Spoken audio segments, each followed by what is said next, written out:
നമ്മുടെ ശരീരം ഇങ്ങനെ ഭക്ഷണം വരുന്നത് നോക്കിയിരിപ്പാണ്.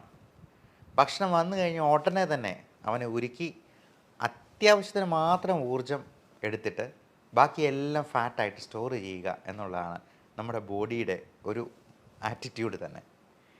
നമുക്ക് ഭക്ഷണം കഴിച്ചുകൊണ്ട് തന്നെ വെയിറ്റ് കുറയ്ക്കാൻ പറ്റിയെന്നാലോ? അത്തരത്തിലുള്ള ഭക്ഷണങ്ങളെ നമുക്ക് ഇന്നൊന്ന് പരിചയപ്പെടാം. നമസ്കാരം, ഞാൻ doctor Bibin Jose, pulmo medical centre, Pala, Kanjirappally and Sultan Bathery.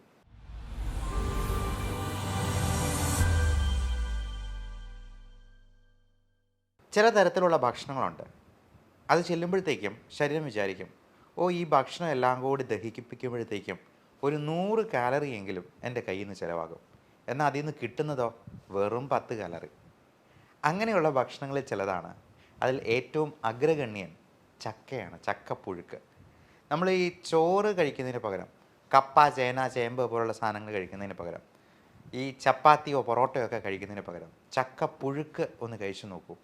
അതിന് കൂടെ അല്പം പ്രോട്ടീനും കൂടി സപ്ലൈ ചെയ്യാൻ വല്ല മീൻകറിയോ, പ്രത്യേകിച്ചും ചെറുമീനുകളായ ചാള, അയല തുടങ്ങിയവ, വല്ല നത്തോലിയോ ഒക്കെ കറി വെച്ച് കഴിക്കുകയാണെന്നുണ്ടെങ്കിൽ ഏറെ നല്ലത്. ഇത് രണ്ടും കൂടി കഴിച്ചെന്നാൽ നമുക്ക് ശരീരഭാരം കുറയും എന്നുള്ളതാണ് മനസ്സിലാക്കേണ്ടത്. അതേപോലെ നല്ലപോലെ പച്ച നിറത്തിലുള്ള പച്ചക്കറികൾ, പച്ച നിറം എന്ന് പറയാൻ കാരണം അതിൽ കൂടുതലായിട്ട് കരോട്ടനോയിഡ്സ് അല്ലെങ്കിൽ ഗ്രീൻ ലീഫി വെജിറ്റബിൾസിൽ അടങ്ങിയിരിക്കുന്ന ഫൈബർ കണ്ടൻറ്റ്, അത് നമ്മുടെ കുടലിനെയെല്ലാം ഒരു ചൂല് പോലെ അടിച്ച് വൃത്തിയാക്കി നമ്മുടെ മലമെല്ലാം നല്ല സ്മൂത്തായിട്ട് രാവിലെ തന്നെ പുറന്തള്ളാനായിട്ട് സഹായിക്കുകയും ചെയ്യും.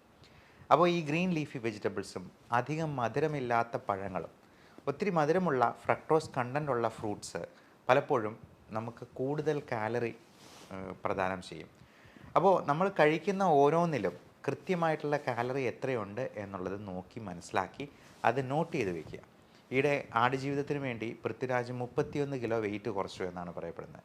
ആ സിനിമ കാണാൻ പോയത് തന്നെ പൃഥ്വിരാജിൻ്റെ ആ ഡെഡിക്കേഷനും മേക്ക് ഓവറും ഒക്കെ കാണാനായിട്ടായിരുന്നു. അതിൽ നിന്നൊരു ഇൻസ്പിറേഷൻ കിട്ടാൻ വേണ്ടിയായിരുന്നു. അദ്ദേഹം അത് അത് എങ്ങനെയാണ് കുറച്ചതെന്ന് ചോദിച്ചെന്നാൽ വേറും കട്ടൻ കാപ്പി മാത്രം കുടിച്ചിട്ടാണ്. പൃഥ്വിരാജ് മാത്രമല്ല, കൂടെ ആക്ട് ചെയ്ത ഗോകുൽ എന്ന് പറയുന്ന നടനും കട്ടൻ കാപ്പി മാത്രം കുടിച്ചു, മധുരമില്ലാത്ത കട്ടൻ കാപ്പി. അത്തരത്തിലുള്ളൊരു കോഫി കൂടി ഞാൻ ഈ കൂടെ പരിചയപ്പെടുത്തുകയാണ്. കുർക്കുമിൻ കോഫി എന്ന് പറയാം. നമുക്കറിയാം, കുർക്കുമിൻ എന്ന് പറയുന്നത് മഞ്ഞളിൽ അടങ്ങിയിരിക്കുന്ന ആക്റ്റീവ് ഇൻഗ്രീഡിയൻ്റ് ആണ്. അതിൽ ഒരുപാട് ആൻറ്റി ഓക്സിഡൻറ്റ് പ്രോപ്പർട്ടീസ് ഉണ്ട്. പക്ഷേ നമുക്ക് ഈ മഞ്ഞൾ കലക്കി കുടിച്ചെന്നാൽ ഈ ആൻറ്റി ഓക്സിഡൻറ്റ് പ്രോപ്പർട്ടീസ് കിട്ടത്തില്ല. പലപ്പോഴും ഈ ഡൈക്ലോഫെനാക്ക് എന്ന് പറയുന്ന വേദന സംഹാരിയായിട്ടുള്ള NSAID ഗ്രൂപ്പിൽ പെടുന്ന മരുന്നിനേക്കാൾ കൂടുതൽ എഫക്റ്റീവായിട്ട് നമുക്ക് ഈ ജോയിൻസിലുള്ള നീർക്കെട്ട് കുറയ്ക്കാനും വേദന കുറയ്ക്കാനും ഒക്കെ ഈ കുർക്കുമിൻ കൊണ്ട് സഹായിക്കും. അതുപോലെ കഫക്കെട്ട്, ബ്രോങ്കൈറ്റിസ്, റൈനൈറ്റിസ് തുടങ്ങിയുള്ള പ്രശ്നങ്ങൾക്കുമൊക്കെ കുർക്കുമിൻ ഒരു നല്ല പ്രതിവിധിയാണ്. എന്നാൽ ഈ കുർക്കുമിൻ നമുക്ക് മഞ്ഞളിൽ നിന്ന് കിട്ടണമെന്നുണ്ടെങ്കിൽ, ബയോ അവൈലബിൾ ഫോമിൽ കിട്ടണമെന്നുണ്ടെങ്കിൽ 1 കിലോ എങ്കിലും മഞ്ഞളെടുത്ത് നമ്മൾ കലക്കി കുടിക്കേണ്ടതായിട്ട് വരും. അത് വയറിന് പ്രശ്നം ഉണ്ടാക്കാനോ അലർജി ഉണ്ടാക്കാനോ ഒക്കെ കാരണമാകും.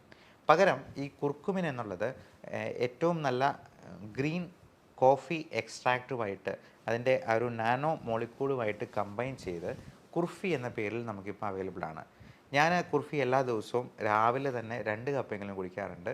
അത് 3-4 പ്രാവശ്യം. നമുക്ക് വിശപ്പ് തോന്നുമ്പോഴെല്ലാം നമ്മൾ ഈ ഭക്ഷണം എടുത്ത് കഴിക്കുന്നതിന് പകരം നല്ല പഞ്ചസാരയുള്ള മധുരമുള്ള ബേക്കറി പലഹാരങ്ങളോ മൈദ അടങ്ങിയിട്ടുള്ള സാധനങ്ങളോ കഴിക്കുന്നതിന് പകരം ഇതുപോലെ ഒരു കട്ടൻ കാപ്പി അല്ലെങ്കിൽ ഒരു കുർഫി, അതല്ലെന്നുണ്ടെങ്കിൽ നല്ല ജീരകം ഇട്ട് തിളപ്പിച്ച വെള്ളം, ഇങ്ങനെയുള്ള സാധനങ്ങൾ കഴിച്ച് 0 കാലറി ഫുഡിൽ നമുക്ക് മെയിൻറ്റെയിൻ ചെയ്യാൻ പറ്റുവാണെങ്കിൽ വെയിറ്റ് തീർച്ചയായിട്ടും കുറയാം. ഒരു ദിവസത്തെ ഡിന്നർ സ്കിപ്പ് ചെയ്തെന്നാൽ തന്നെ നമുക്ക് 200 മുതൽ 250 ഗ്രാം വരെ വെയിറ്റ് കുറയും. അത് രാവിലെ ഒരു ഡിജിറ്റൽ വെയിങ് ബാലൻസ് വെച്ച് നോട്ട് ചെയ്ത് വെക്കുക. നമുക്ക് വയറ്റിൽ നിന്നൊക്കെ പോയതിന് ശേഷം ഒന്ന് നോട്ട് ചെയ്തെന്നാൽ നമുക്ക് കറക്റ്റ് ഏറ്റവും ലോവസ്റ്റ് വെയിറ്റ് കിട്ടും. നമുക്ക് ആ ദിവസം കിട്ടാവുന്നതിലെ ലോവസ്റ്റ് വെയിറ്റ്. അത് ഓരോ ദിവസവും കൃത്യമായിട്ട് നോക്കിയെന്നാൽ ഈ വെയിറ്റ് കുറയുന്ന കാണുമ്പോൾ നമുക്ക് തന്നെ ഒരു സംതൃപ്തി ഉണ്ടാവും. അപ്പോൾ ഇതിനോടൊപ്പം നമ്മൾ ഡയറ്റിൽ ഹൈ കാലറി ആയിട്ടുള്ള ഫുഡെല്ലാം പാടെ ഒഴിവാക്കുക. ഈ ഇൻപുട്ട് ഔട്ട്പുട്ട് തിയറി, നമ്മൾ കഴിക്കുന്നതിലുള്ള കാലറി കൃത്യമായിട്ട് മെഷർ ചെയ്ത് അത് നോക്കി കണ്ടറിഞ്ഞ് കഴിച്ചെന്നാൽ തീർച്ചയായിട്ടും നമുക്ക് വെയിറ്റ് റെഡ്യൂസ് ചെയ്യാൻ പറ്റും. അപ്പോൾ ഈ ഒമാഡ് എന്ന് പറയുന്ന ഒരു ഡയറ്റ് പ്ലാൻ തന്നെയുണ്ട്. 1 മീൽ എ ഡേ എന്നാണ് പറയുക. ഒറ്റ നേരം മാത്രം ഭക്ഷണം. ബാക്കിയുള്ള സമയങ്ങളിലൊക്കെ ഈ മധുരമില്ലാത്ത കട്ടൻ കാപ്പി അല്ലെങ്കിൽ മധുരമില്ലാത്ത കുർഫി തുടങ്ങിയവ മാത്രം കഴിക്കുക, നല്ലപോലെ വെള്ളം കുടിക്കുക.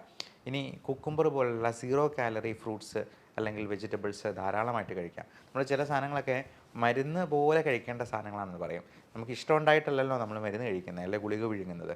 അതുപോലെ തന്നെ നമുക്ക് ഇഷ്ടമില്ലെങ്കിലും കറിവേപ്പില പോലെ, ഗ്രീൻ ലീഫി വെജിറ്റബിൾസ് പോലെ, ഈ കുക്കുംബർ പോലുള്ള 0 കാലറി സാധനങ്ങൾ കുറച്ച് കഴിച്ചെന്നാൽ നമ്മുടെ വയറിനും കുടലിനും ലൈഫ് സ്റ്റൈൽ ഡിസീസസിനുമൊക്കെ അതുണ്ടാക്കുന്ന മാറ്റം ചെറുതല്ല.